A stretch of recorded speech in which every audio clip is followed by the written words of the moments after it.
Welcome to Mission Evolution Radio Show with Gwilda Wiyaka, bringing together today's leading experts to uncover ever-deepening spiritual truths and the latest scientific developments in support of the evolution of humankind. For more information on Mission Evolution Radio with Gwilda Wiyaka, visit www.missionevolution.org. And now, here's the host of Mission Evolution, Miss Gwilda Wiyaka.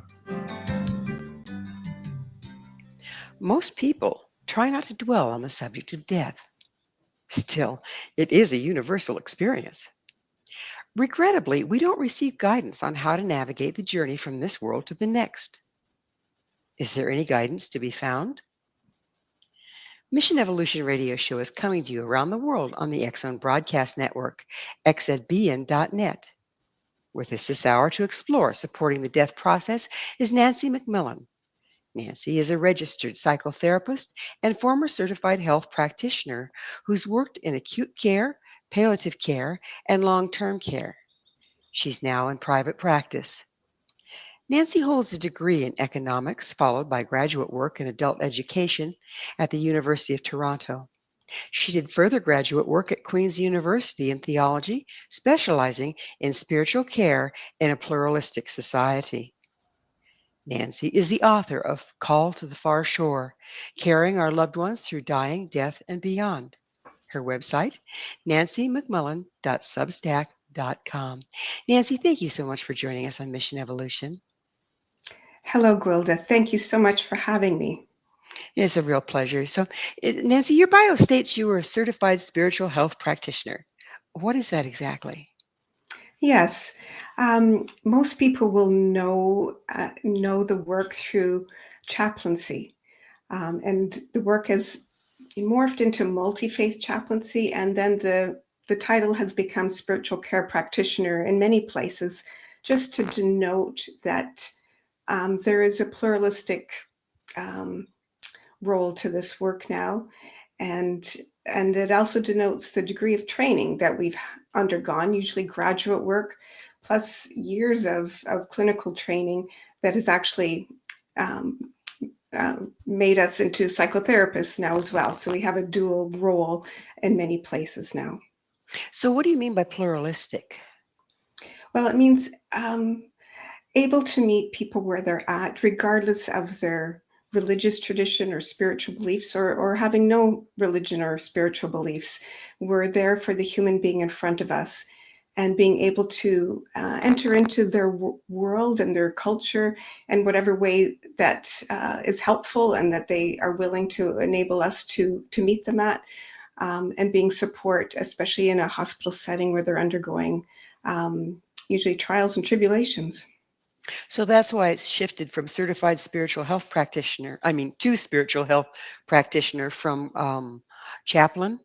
That's right. In some cases, it depends where you're at, where the terminology is applicable. But in my area, that's how it has moved to, yes. So what education is required to be certified as a spiritual health practitioner? Again, it could vary, but in general, it means a graduate, you've done an undergraduate program, and then a graduate program in theology or religion.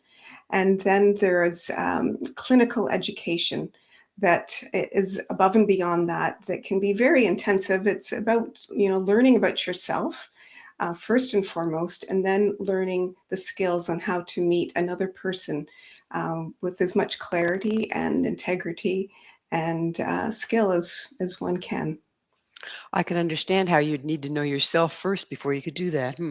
Absolutely. That's a hallmark of being a therapist, really, in most professions now. If we don't understand our own self and have done some degree of our own self-examination, then we're likely to bring some of that into our encounter with another person, and things can get a bit mixed up if we're presuming we're putting a bit of a projection on the other person from what things we haven't cleared in our own self.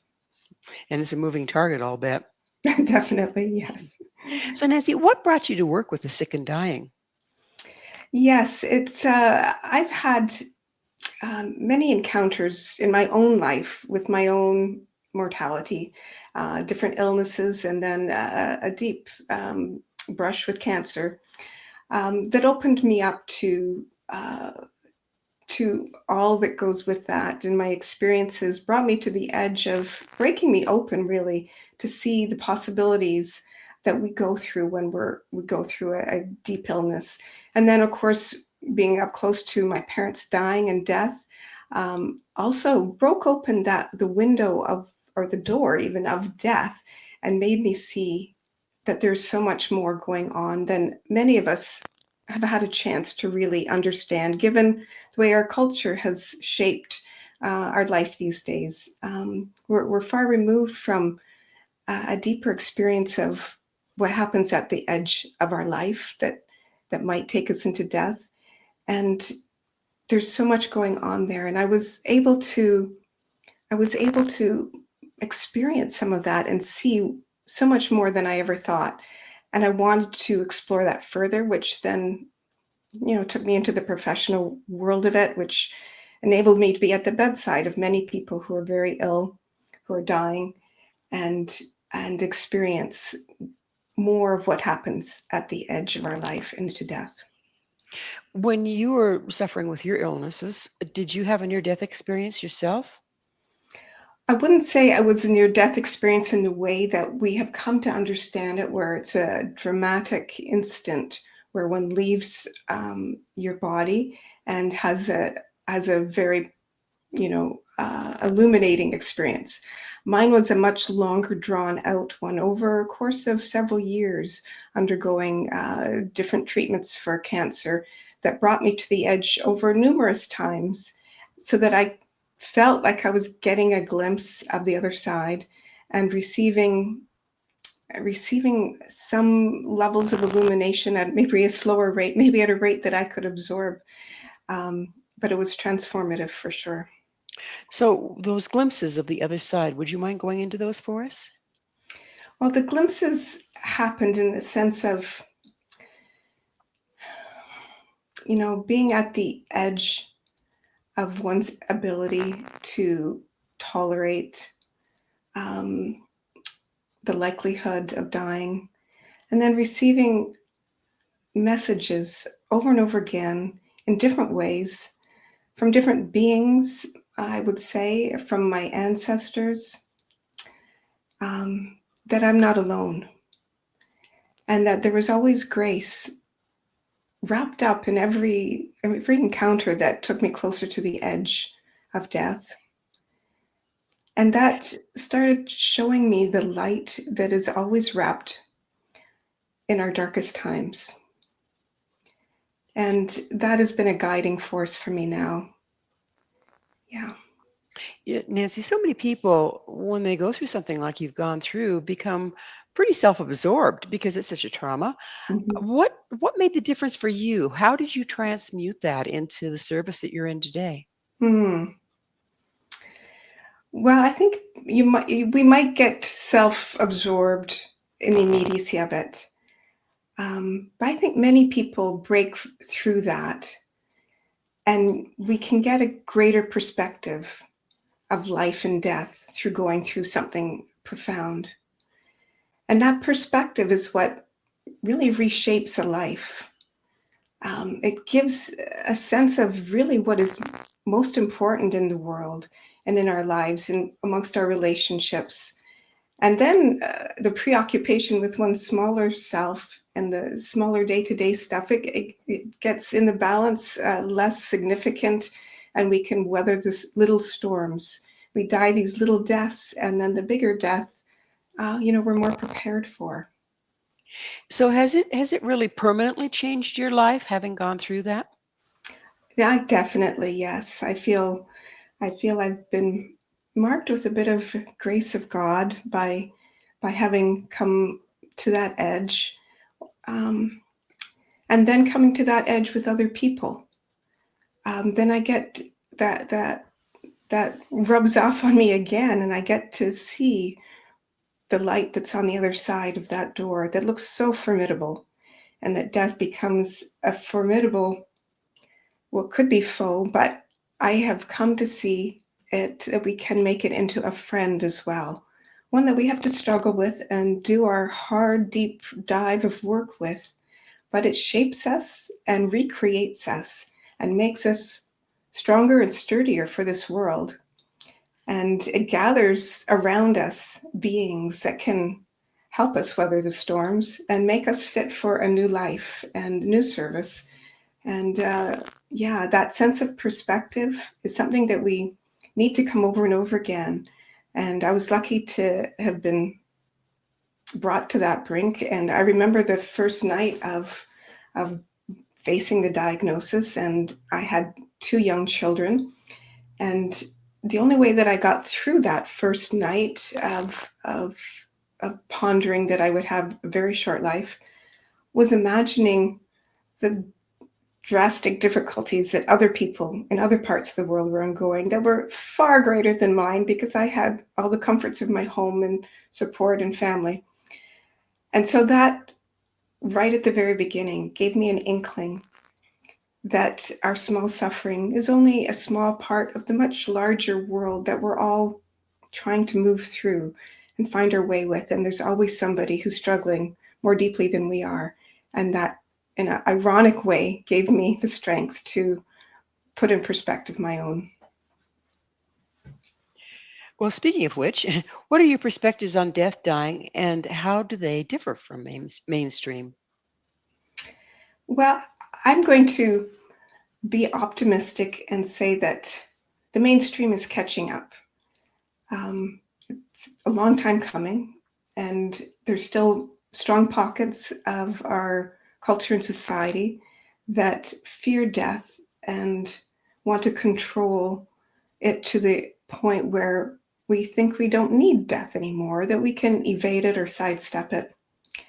But I see wave after wave of people who are taking this conversation on now and really trying to wrap our heads around what has happened in our civilization that has caused us to be so far removed from the great pillar that death is, that life and death are not opposites. They are part of the same cycle, the circle that we are in.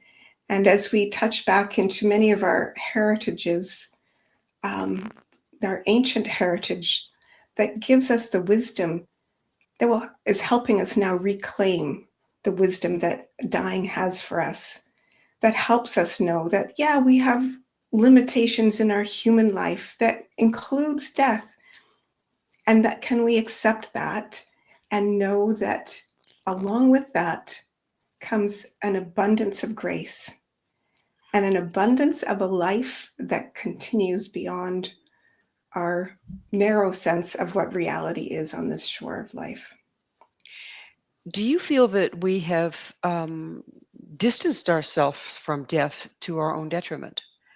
Oh, definitely. And that has been the heritage of more recent times that is now showing its limitations, because Well, we're going to have to talk about limitations on the other side of a station break. Nancy and I will return very shortly, so don't go away. This is Mission Evolution, www.missionevolution.org.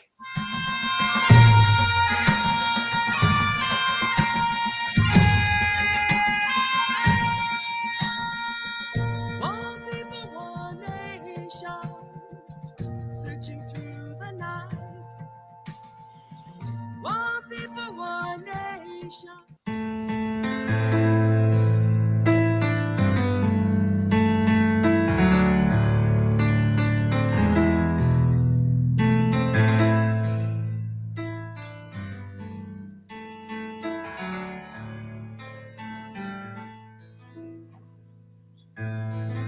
The end has come, the night has fallen. I have reached the end of day. Does anyone know how to help the dying cross?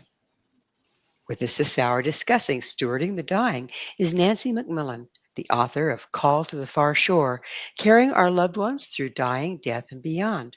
Her website, nancymacmillan.substack.com. Nancy,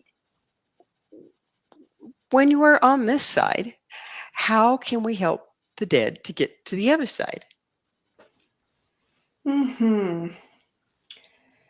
Well, we all have to do our own dying. And lucky are we if we have people that are around us and can be present to the reality of that process. Often, when we want to be helpful for a person who is dying, we are ourselves afraid of the reality. So the closer we can come to being present with what is happening in front of us, the greater service we are for the person we're helping. Can we let death live between us in a room and speak the truth of it and not evade it? Then we're doing a great service for the person who doesn't have to deny that reality that they are facing, and they can have company in sharing the distraughtness, the concern, the fears, the grief, and then the possibility of what might be lying afterwards. Can we engage in those conversations and let them teach us what it's like to die? And then together we can meet that threshold and, as best as we can, be present, and with our calm nervous system, if possible, be a present witness for the person who is crossing over, knowing that they will have to take those last few steps on their own, but we have given them the courage and the love and the heart to help them on their way so that they can reach their hand out and perhaps reach for their loved ones on the other side who will help them with those next steps as well. So there's many ways we can be present. And, there's a difference between how to be present through the dying days, and that will shift as a person is going through different stages of their dying process. So, being attentive to what is helpful for the person and what might be irritating. Knowing that the senses of the person who is dying start to shut down gradually. But the sense of hearing is often the sense that is last to go. So we can use our calm voice and our loving words to help the person and know that they, even though if they may not be conscious to our awareness, they may still be very much hearing our words. So, Nancy, when you're in the room with someone that's getting ready to cross, what's the experience like? Are you starting to become aware of some of the more esoteric things going on? Well, esoteric and the physical, morph, I would say, because we can observe the physical and that will give us illumination to more things that are going on. And at the physical level, the first thing that we'll be conscious of course, will be the long periods of sleep that a person is going into. And that's a healthy, natural process of letting go. And my attempt is to help people understand these outer signs so that they know what death looks like, so that it doesn't have to be something alarming or fearful that one then rushes to then get a medical person to come to alleviate what could be perceived as suffering. And maybe it is sometimes, but often it's a natural process of dying where a person goes into this irresistible sleepiness. And then our skin tone will start changing. Different parts of our body will start changing color. And then the most dramatic sign is often our breathing and how our breathing starts changing and become more shallow and then become more gasping. And then ultimately there'll be this staggering, stuttering breath and gurgling probably in the throat that is called the death rattle by some people. And again, this is where people get alarmed and scared that their loved one is suffering. But I try to encourage people to just sit with that and observe that this is the wisdom of our bodies and knowing how to shut down. And by this point, a person's sense of feeling of discomfort is far and away gone at this point. They are not perceiving the suffering the same way that we would be if we were breathing in that matter. And this is called ordinary, normal dying. And we can help our loved ones. We can help the loved ones who are around by drawing their attention away from what looks like pain at that moment and sorrow to observe what is around that person. Can one perceive the peacefulness that may be descending in that room and with that person, and even to the point of the translucence in the skin that reveals the light that is dawning on that person, and that there is a remarkable beauty that can be oddly present, and that many people remark upon in a kind of surprised way. Well, it sounds like being present is the key. Now, there's two things here. One's a death doula, and the other is a psychopump. Are you familiar with both, and what's the difference? Yes, death doula is becoming more widely known now. Death care guide is another word that's used. And they are people who are learning the ancient art that is being renewed on how to care for a body, a person who has died in their home, or sometimes in the hospital, how to take care of the body and to wash and allow it to rest for a number of days. And I was able to do that with my own mother, and that was a remarkable experience, to be able to care for the physical body of my mother for 3 days in my home. And I would really recommend that people who have any inclination to consider this, to discover a death doula or death care guide in your community and bring together some information on how one can do that, because it is a profound way to come up close to death, to meet it and go through that other door where you see the illumination there, and the gift that gives for our loved one, and the gentle excarnating process we can be part of is a tremendous gift. So a lot of different cultures have that ancient cultures have that custom of Mm, sitting with the dead for 3 days, that's or right. letting the body rest for 3 days. And even today, I know a lot of Buddhist practice do that. What is the purpose behind that? Is the Mhm. body dying slowly even though the spirit is gone? Yes, that's exactly it. And, you know, we've lost that knowing, but being up close to it, we start to see more of what that really is. And I've heard of that and I've studied it, but being up close to my mother, I could witness the gradual change in her body that shifted over the days so that she was ready at the end of 3 days. I would say, you know, I put my hands on her on the third day, on the top of her head, and I could feel this enormous amount of warm energy pouring out the top of her head. And once one experiences that, you know, you can't go back to just you know, it's a flat line of when death happens. It is a process, just like when we incarnate, it's a gradual process. So helping a person, it's sort of giving a person the courtesy to get accustomed to their new state of being. That's how I could feel it with my mother, allowing her the space to adjust to this new realm that she was just entering, and giving her the courtesy to unfold and get accustomed to it before a lot of other things happen, which, you know, if you're in the medical system, you'll be put in a, well, I won't get graphic about it, but it will But be yes, a more it's a dramatic rush, experience. yeah, a So rushed process for it would be a sure. rushed process. So Yeah. hey, we can learn these things again. And then the wonderful experience was by entering into this ancient practice with some women friends around the body of my mother, I could feel the ancient practice and the ancestors that have done this in the past, and they were with us.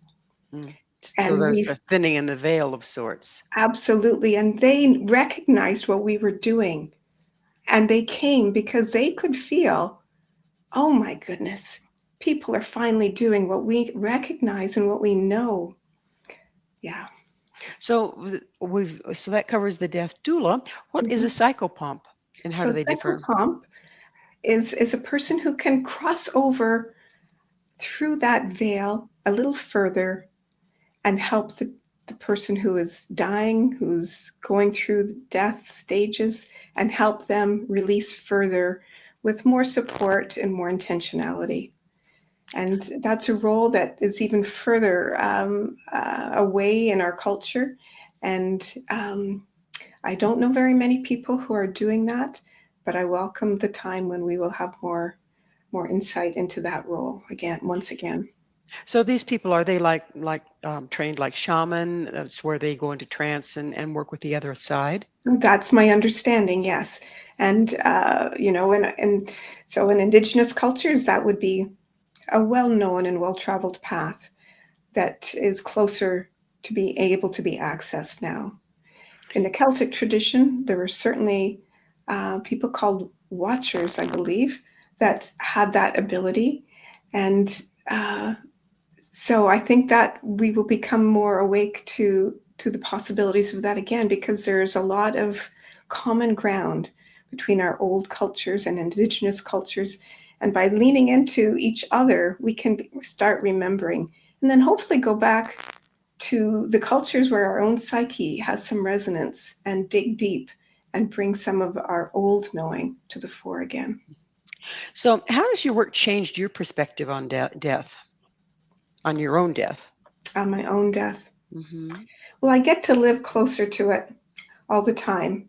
I'm not going to pretend that, if I suddenly had a dire diagnosis and the next day, that I wouldn't have to go through many stages that I had to go through before. But I trust more that there's more help to guide, and that there's a trustworthiness in the process, that we've come into this life for a purpose, and our death gives us an ability to revisit our whole life and to make amends, to have the conversations that are important and that will help bring a completion to this part of our life, and that we can then reach our hands out to our ancestors, to our loved ones who will be there to help us cross to that far shore, as I like to allude to, that can be as far or as close as we make it. Well, Nancy and I will be right back to continue our discussion, but it is time for a station break. Please stay right there. This is Mission Evolution, www.missionevolution.org.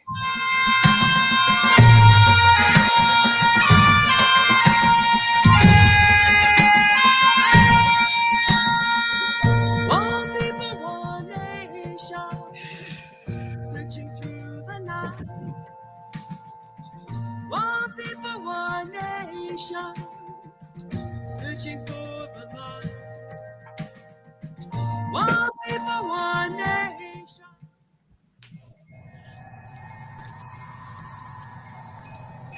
I've been broken, shattered, cast to the wind. I am scattered upon the wind. I've been broken, shattered, cast to the wind. I am scattered upon the wind. I've been broken, shattered. What is dying anyway? This is Mission Evolution, missionevolution.org. With us discussing the death process is Nancy MacMillan. Her website, nancymacmillan.substack.com. Nancy, just before the break, we were starting to talk about, well, we have been talking about the death process, but you kind of brought up something, I believe you were talking about a life review. What is a life review, and how does that help us to cross? Mm-hmm. Well, many cultures, traditions, religious, spiritual beliefs, and people now who are experiencing near-death experiences are able to tell us about this life review that seems to be across the board something that people are bringing back or relaying about what happens when we first cross over. Now, from a tradition that I've studied, and it'll probably have some variations in different cultures, but there's an immediate sense of a great panorama of our life that we get to witness within the first short time of our having died. And we get to see the totality of our life. And then over a period of time, we gradually review our life in more detail and experience, often from the point of experience of the person for whom we have harmed or helped, the reality of that deed. All of this is to help us to learn from our life and perhaps to make reparation and how to eventually come to a new place, a new perhaps frequency or stage of our development, so that when we return again, we'll come with the new learnings that we have integrated between our death and rebirth. So, Nancy, does a belief in the afterlife or reincarnation play heavily on how a person dies? Hmm. I believe that the greater that we have a sense of what's happening after our death, then the greater we'll be able to meet that more consciously. Now, people are at different stages, and you know, perhaps a person haven't thought about it, but we still are going to go through these stages. It's not going to stop what is maybe a primordial process, but the more we engage with it consciously, the more we'll be able to participate and probably take advantage of what's there for us. So, does fear of death, so someone that believes that once you're dead, you're gone, Mhm. does that fear of death actually kind of drag the process on, make it more difficult? Well, fear is going to always be something that drags us down because it's a lower frequency vibration and it pulls us out of the potentiality of what we can be. And so that's part of this whole movement to look at death more generously so that we can start working through some of this fear so it doesn't have to hold us back at that ultimate time. And that's a big task if we haven't started looking at it a little earlier than at the last moment. But I believe grace is always with us and mercy. And if we haven't been able to do all of that work, we will get another chance again. But the more we can meet it up front and consciously, we'll just be able to move with it and be more help to other people as well. What do you think is the most misunderstood thing about the dying process? Hmm. Well, at this point, I would say most people think that we can sidestep it and that death will just happen to us. And that is true. It will just happen to us. If we do not participate with it and learn how to die well, then we have missed a huge part of why we are here on this earth. And to accept the whole cycle of coming into this life and leaving it and what we're doing in the midst of it, the more we can bring our awareness and bring it into full circle, then we are participating in life and death, which are not opposites, but are linked. And so we do have the responsibility to participate and learn how we can die well. It means embracing our many limitations and also softening and surrendering. We don't have to want to die, but we do need to do it, like not waiting till the end and just trusting and speaking from our heart and tending our nervous system and meeting it in the best way that we can, which means the fullness. Doesn't mean that we have to be, uh, you know, wanting it, but we have to live through the experience of it, which is being heartbroken and grief struck and still moving on. So, do the dying? Let's talk about ghosts. No talk about death is complete without talking about ghosts. Do the dying ever get stuck in this realm and not cross? Well, that is the wisdom that we are told, and I have a felt sense about. Um, Many wisdom cultures have a deep understanding about the importance of our dying and the death and being able to keep moving on through the layers that take us into further layers of after death. And if we are getting stuck, we are so afraid or um, other things are holding us back, there is a chance that we might linger on that threshold and not keep crossing over. And that's a difficult place to be. And then there's even further examples where a person might be so traumatized or have done something really violent or nefarious where that is going to hold them back. And that's where we hear of the ghosts that can't cross over. They don't have enough energy. They don't have people perhaps that are helping them cross. And so there is a risk of getting stuck.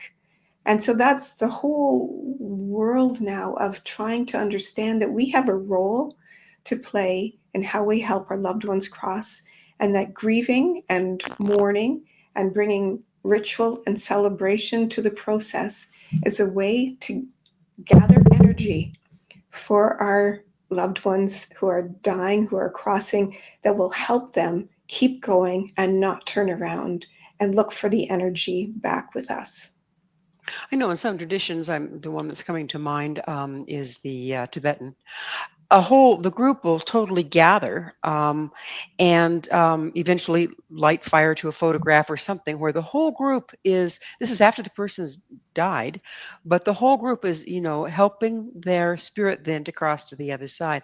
Do you know of any other traditions that do that? Well, I'm certainly aware through the work of indigenous shamans, that same process where the understanding of the power of our grief is the vehicle. Our tears are actually help form the river for the person to steer their way to the next world that they're going to. Beautiful. That's a powerful thing. And then, of course, it brings me to the world of keening, which is in many cultures, and definitely in the Celtic culture. And it's what I stumbled upon almost because I wasn't terribly informed about my own Celtic background, but through the experience of being so involved with my mother's dying and death, keening broke through with me rather spontaneously as I engaged with the ancestors.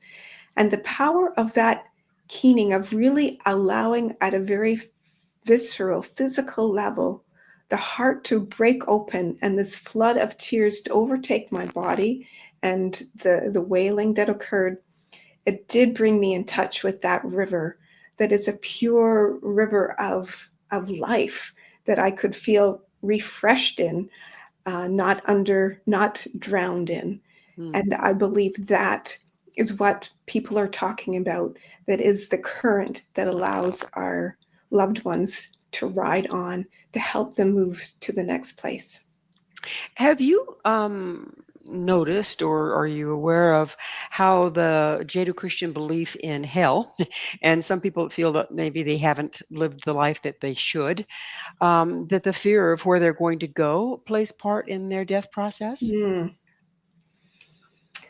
Yes, fear will come up in any shape and form. And definitely as we get closer to the edge, all those fears will surface from our earliest, memories. And yeah, hell is a lower level, lower level interpretation of, of the biggest pictures of life. And it's done a great deal of harm to inflict fear on people. There's the truth that lies within it is just the seed that when we are doing our life review, we are meeting the things that we have done. And so we do get to experience our deeds. Now, for some people, that might feel like hell, but it's an experience that is to instruct us, not to punish us, so that we can learn and return in a better way. There are also all sorts of framing for that life review process. I know, again, the Tibetans call it bardo. I think the Catholics, I think that's some of what purgatory is.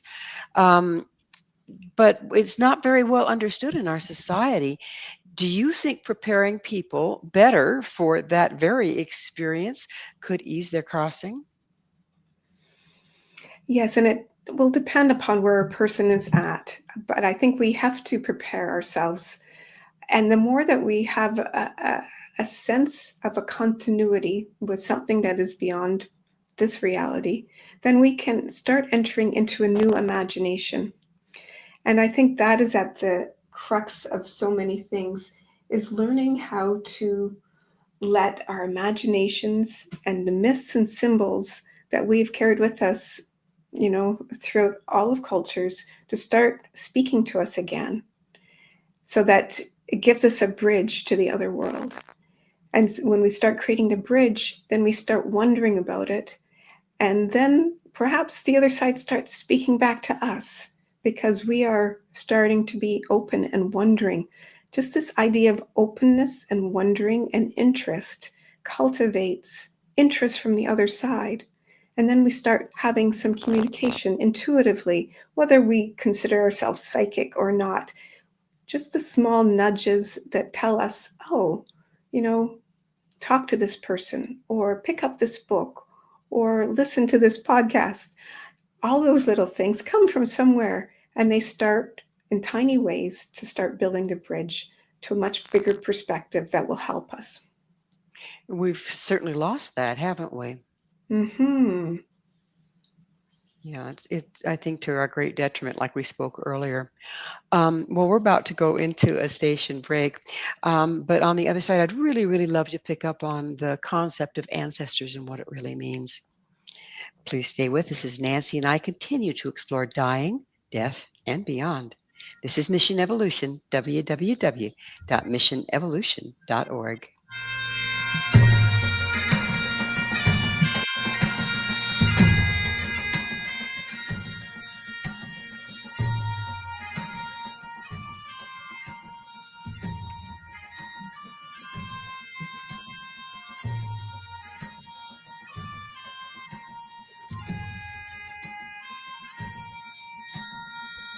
One people, one nation, searching through the night. One people, one nation, searching.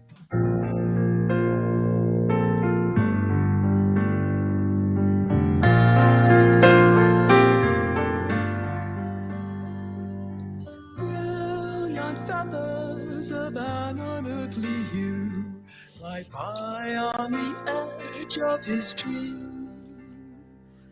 A whisper of touch, an unheard song. Those bird takes flight, prompted by his broken heart. Fly high, sweet things. Okay, so I'm dead. Now what? This is Mission Evolution, missionevolution.org. We're continuing our discussion with Nancy MacMILLAN. Her website, nancymacmillan.substack.com. Nancy, we were just about to get into more discussion about the ancestors. And do you, as a person that's helping the dead get ready to cross, do you become aware of their ancestors showing up for them? What and whose ancestors are they? Where do they come from? What's going on there? Right. Well, it is a common phenomena at the edge of dying and death that people will start having a sense of being talked to in a different way, or strange dreams or words will come out of their mouth, like, I need to get the train, or mom, you're here. And their mom has, of course, been dead for a long time. Something has entered into their psyche or into their field that is starting to help them prepare for their death. And so I'm witnessing through the person that there is something more going on, that I would call their ancestors or loved ones are becoming more real to them than perhaps the loved ones that are gathered around the bed. And that's a beautiful thing to watch. And I experienced it with my mother, and feeling the presence of her mother very much in the room as she was dying.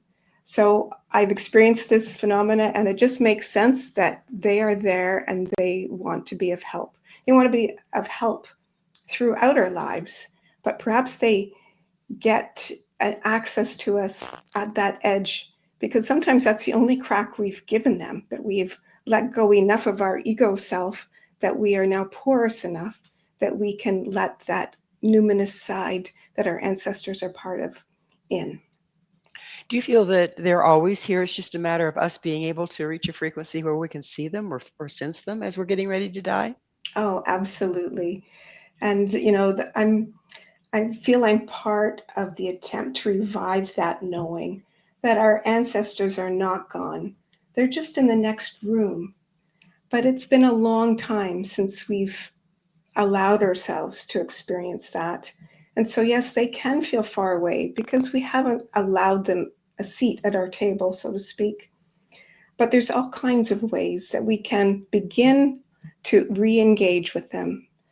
And that's part of my mission, I would say. So you mentioned continuing the connection with our loved ones after death. How does one do that, and what are the benefits? Right.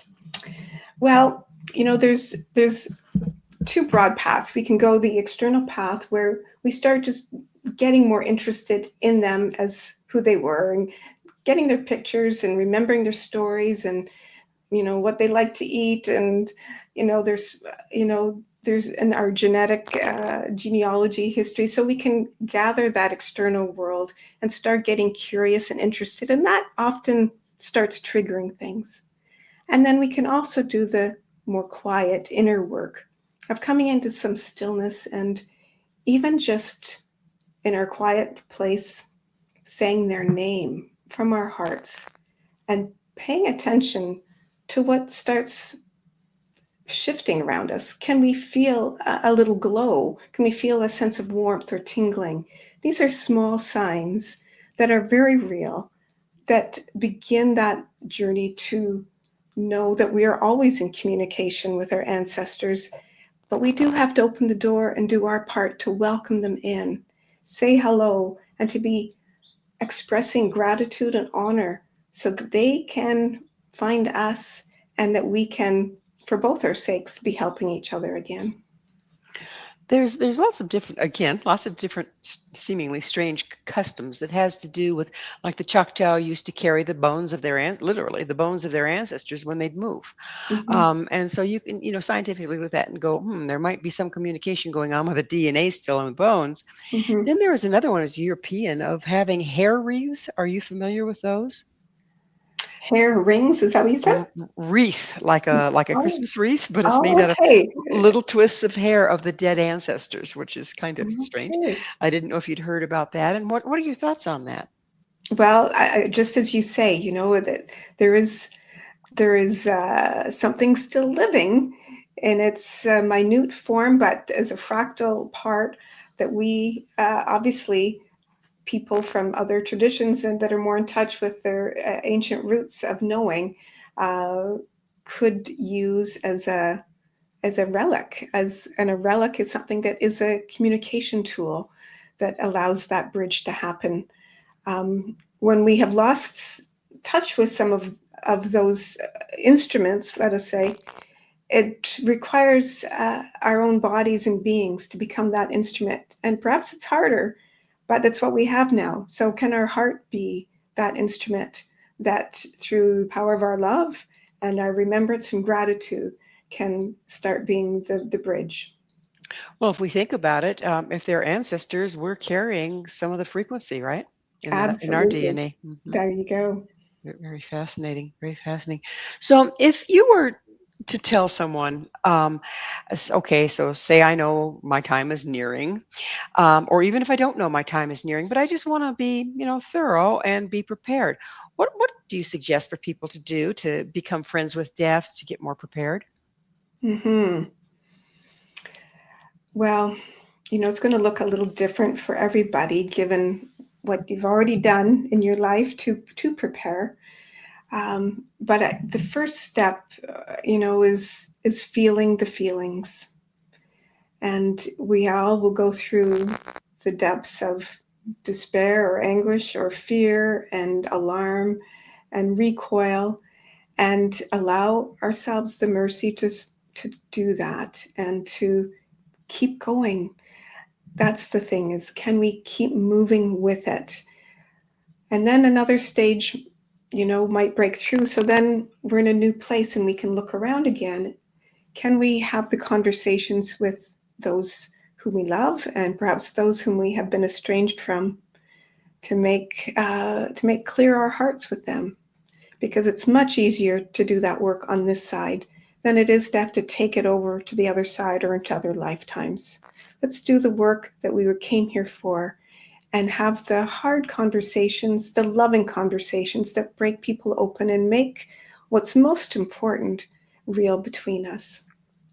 And then gather a team of people that you can rely on, whether it be friends, whether it be professionals. There's going to be a team of people that you want to have on hand to help you through the many stages that you'll go through. And hopefully one of those people will be somebody who can help you engage with what is your spiritual strength? What have you leaned upon throughout your life that can be of aid now? And whether it's something from your early days or something you've discovered or that you can find anew to help you cross and reach over and imagine your loved ones that will be there for you. So to keep asking for help. Keep asking for help from your friends, your teams, and the teams that are on the other side, which include your ancestors. Just ask for help. So asking opens you up through it? Is that the whole That's point? right. It's asking for help. And I don't mean to say, oh, can you help me? I mean, if one is getting close to death or been given a difficult diagnosis, there's just an honest bowing down to the earth, a breaking open, and asking for help from the deepest and highest sources to help you walk that path as graciously as you can. So when you're talking about clearing things up before we cross with other people, are we actually able to reduce some of the karma we carry into the next life by so doing? Oh, I believe so, very much so. I was fortunate to have time with my father during his long time in the hospital. And it gave us the time. We weren't close, and I had held a lot of difficult emotions, but it enabled us to actually develop a relationship in those last months of his life that now carries over, in a totally new way now. Same with my mother. I was able in the last stages to break through, difficult emotions because our hearts were broken open together and time speeds up. We don't have a lot of time when a loved one is dying. That is the time when we can do the miraculous when we thought things were stuck forever.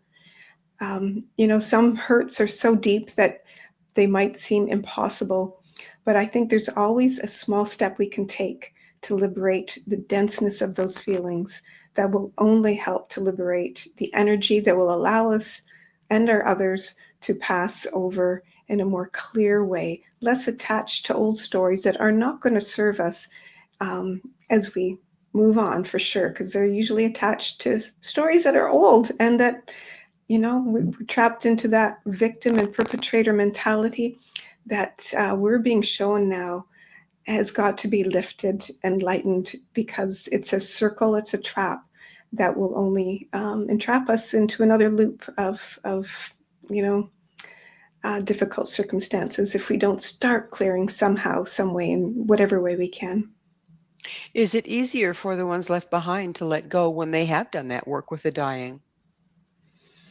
Yes, and that's true, and that allows the grief to be more clear, and then you can even come to the praise part. Even if you've never had a good relationship with somebody, it's amazing how breaking through some of that, you can start finding where you can still find the light and the praise for that other person, which is a real grace for them and for yourself, a liberation of a deep quality. So we're just about out of time. Nancy, basically, what would you suggest people that are helping someone else cross? How can they stand firm for them? Being a loving presence, taking care of your nervous system so that you can be calm and lend your stable mind and heart. And, in some traditions, it says, just be present, do nothing. In other traditions, it's the currency of our loving heart that will carry the other person forward, not evading it, not avoiding it, but Well, blessing it. it's that magic moment. Unfortunately, we are out of time. Nancy, thank you so much for coming on the show. Thank you, Gwilda. Our guest this hour has been Nancy MacMILLAN, the author of Call to the Far Shore, Carrying Our Loved Ones Through Dying, Death, and Beyond. To find out more about Nancy, where you can find her book and all she has to offer, visit her website, nancyjmcmullan.com. This has been Mission Evolution with Gwilda Wiyaka. For more information or to enjoy past archived episodes, visit www.missionevolution.org. But please be sure to join us again right here next time as this mission continues, bringing information, resources, and support to our rapidly evolving world. One people, one nation, searching through the night. One people, one nation, searching for